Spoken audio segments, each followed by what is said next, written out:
Nah, sekarang kita masuk pada bab pengukuran. Nah, di sini kan kita udah belajar tentang pengamatan ya. Nah, yang pertama yang kita bahas di sini bagian pengukuran yaitu pengamatan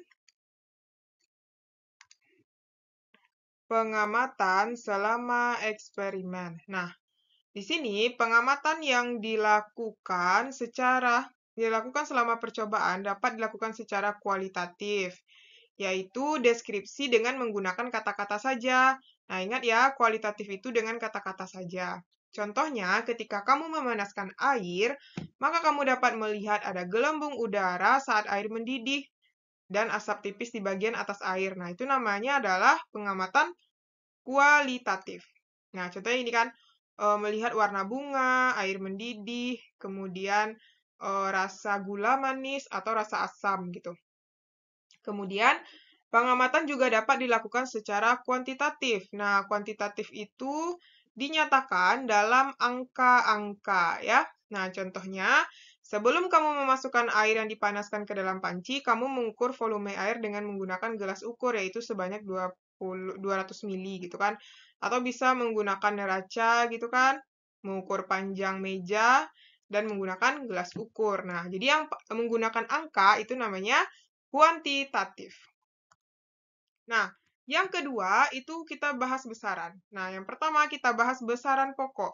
Adalah besaran yang dijadikan dasar untuk menetapkan besaran-besaran lainnya. Ada 7 besaran pokok yang satuannya dengan satuannya yang telah ditetapkan oleh para ilmuwan secara internasional. Nah, ini harus adik-adik hafal ya. Yang pertama ada panjang. Yang kedua ada massa. Yang ketiga ada waktu. Yang keempat ada suhu. Kemudian ada jumlah zat, ada kuat arus, dan ada intensitas cahaya. Beserta satuannya secara internasional. Berarti satuan yang diakui oleh setiap negara. Kita lanjut. Besaran turunan. Nah, besaran turunan adalah besaran yang ditetapkan berdasarkan besaran pokok. Nah, satuannya pun diturunkan dari beberapa besaran pokok. Nah, jadi artinya besaran turunan itu dia menggunakan rumus ya. Nah, atau bisa juga besaran turunan itu adalah selain besaran pokok. Nah, jadi kan tadi besaran pokok ada 7 kan, berarti selain yang 7 itu namanya besaran turunan. Nah, salah satu contohnya yaitu kecepatan, luas, volume, massa jenis, gaya, percepatan, dan tekanan. Dan semua ini harus kita cari dengan rumus.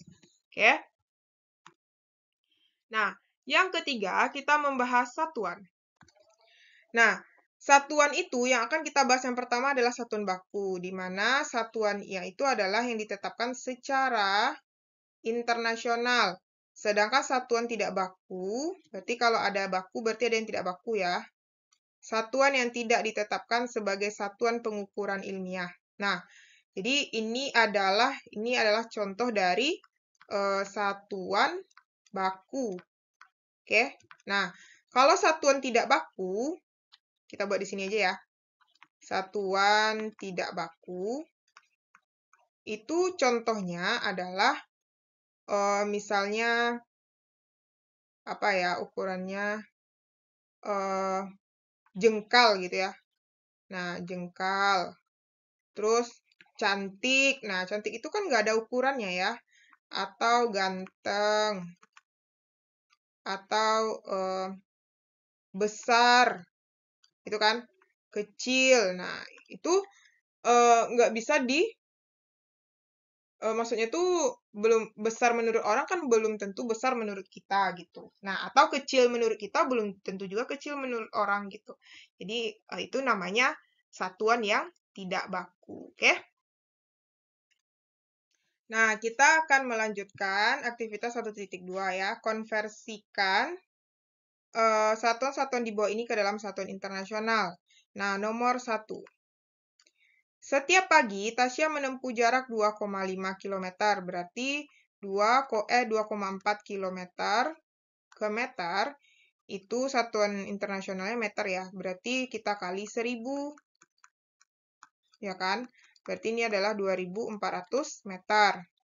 Kemudian yang kedua. Nah, yang kedua itu massa 3,5 ton. Kita rubah ke kilogram. Nah, 3,5 ton. 1 ton itu sama dengan 1000 kilo ya. Berarti 3,5 dikali dengan 1000. Berarti 3.500 kilo. Nah, yang ketiga. Untuk melakukan penyelidikan waktu melarutkan garam dalam volume air tertentu, Leon menggunakan 200 gram garam. Berarti 200 gram. Nah, ini dijadikan ke kilo. Berarti kita bagi ya. 200 dibagi 1000. Berarti 0,2 kilo. Yang keempat, Ibu Titin makan pagi selama 20 menit. Nah, 20 menit itu harus kita rubah ke detik. Cara merubahnya adalah 20 kali 60 sama dengan 1200 detik. Yang kelima, setiap hari kuda hanya tidur 3 jam, sementara manusia membutuhkan waktu 3 jam. Berarti 3 jam itu harus kita rubah ke detik satuan SI-nya ya. Berarti 3 kali 3.600. Berarti ini 0, 0, 18, 9. Nah, berarti 10.800. Sedangkan yang untuk 7 jam, berarti 7 kali 3.600. Itu adalah 0, 0, 2, 4, 21, 21 tambah 4, 25 ya. Nah, 25.200 detik. Nah, kita lanjut soal nomor. Nah, di sini ada soal nomor 6.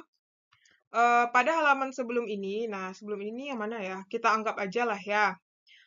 Diketahui panjangnya itu adalah misalnya adalah 15 cm. Enggak, 20 cm lah misalnya ya. Dan lebarnya adalah 15 cm. Nah, yang ditanya luas dalam satuan SI. Berarti ini kita ganti dulu. Ini diganti ke meter, yaitu 0,2.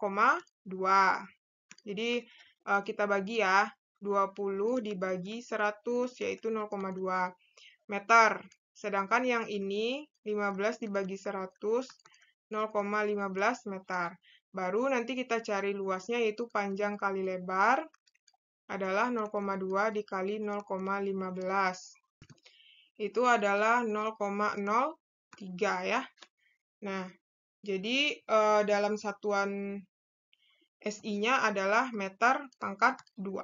Oke. Kita lanjut, nomor 7. Volume cairan dalam satu percobaan dikontrol 200 cm pangkat 3. Berarti 200 cm pangkat 3 kita rubah ke meter pangkat 3. Berarti ini artinya caranya 200 kita bagi dengan, kalau pangkat 3 ke meter itu kan naik 2 tangga ya. Berarti dibagi dengan 1 juta ya. Coret, coret. Berarti 1, 2, 3, 4. Berarti 0,0002. Ya kan? 1, 2, 3, 4. Ya. Oke, satunya adalah meter pangkat 3. Nomor 8. Cheetah adalah hewan tercepat di dunia dengan kemampuan berlari dengan kecepatan V sama dengan 120 km per jam. Nah, ini dirubah ke satuan SI adalah meter per sekon. Berarti caranya 120 dikali 1000 dibagi dengan 3600. Coret nolnya 2. Berarti ini 1200 dibagi 36 meter per sekon. Bagi 12 ini 1, dibagi 12 ini 3. Berarti 100 per 3 meter per sekon. Ya, begitulah ya kira-kira. Nah, sekarang kita akan melanjutkan bagian yang keempat, teknik pengukuran yang benar. Nah, hal-hal yang harus diperhatikan ketika melakukan pengukuran yaitu sebagai berikut.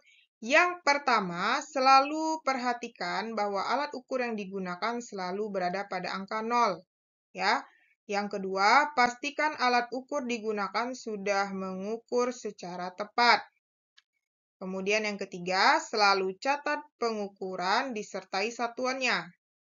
Yang keempat, segera catat hasil pengukuran. Jangan mengandalkan ingatan saja, nanti lupa kan. Salah nanti pengukurannya. Kemudian cairan biasanya memiliki bentuk yang tidak rata atau cembung, sehingga dalam mengukur volume selalu bacalah skala pada sisi cembung cairan tersebut. Nah, ini gambarnya ya. Jadi, membaca yang betul itu yang B. Jadi, tepat di atasnya ya, bukan di samping di kiri, nanti salah baca. Oke? Nah, sekarang kita akan melakukan uji kemampuan. Nomor satunya di sini adalah identifikasi pernyataan berikut. Apakah benar atau salah dan ubah pernyataan yang salah hingga menjadi benar. Yang A, mengukur menggunakan penggaris adalah contoh pengamatan secara kualitatif. Yang B adalah warna larutan. Ya, ini benar ya. Kemudian yang B-nya itu kok kualitatif? Kuantitatif ya, salah. Ini salah. Yang B, warna suatu larutan adalah contoh pengamatan kualitatif. Iya, benar. Yang C, satuan yang tepat untuk mengukur jarak adalah detik. Salah ini ya. Jam adalah satuan untuk waktu sesuai standar internasional. Salah, dia detik ya, stopwatch lebih tepatnya. Volume adalah contoh besaran turunan. Iya, benar. Nah, kalau kita lihat di sini tabelnya kayak gini lah ya. Nomor 2. Apakah dua kesalahan yang dilakukan oleh siswa pada gambar di atas? Jadi di sini dia katanya, nah, jadi di sini kalau di gambar ini kelihatan nggak sih? Nah, ini kalau misalnya termometer.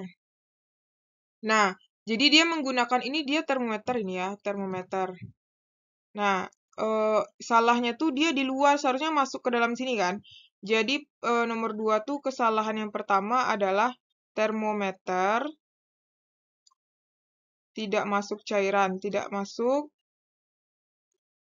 dalam cairan. Kemudian yang kedua itu kesalahannya adalah dia lihatnya dari samping nih. Nah, melihatnya tidak simetris, tidak tegak lurus gitu ya. Tegak lurus. Nah, oke. Yang nomor 3, lihatlah sekeliling kelasmu dan buatkan 2 pengamatan kualitatif dan kuantitatif. Nah, nomor 3, kualitatif. Kualitatif itu contohnya adalah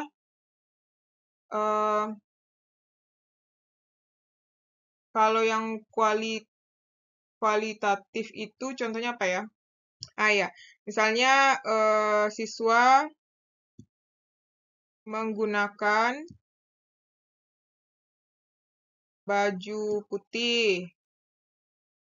Terus siswa menggunakan sepatu hitam.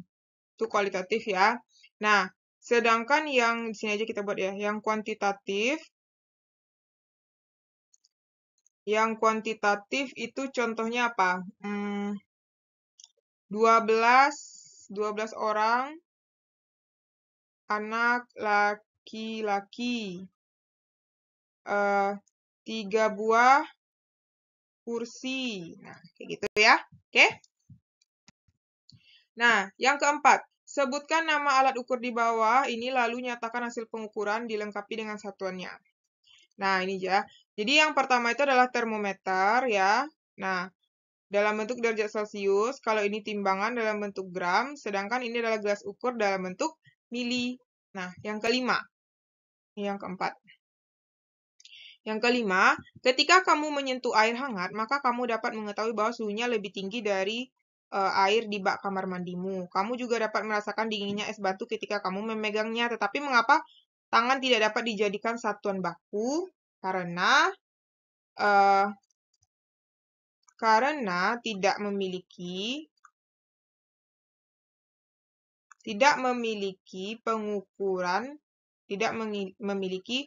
pengukuran dengan standar yang sama, ya kan? Dan juga tidak bisa juga tidak ada nilainya juga kan? Tidak ada angkanya gitu. Oke?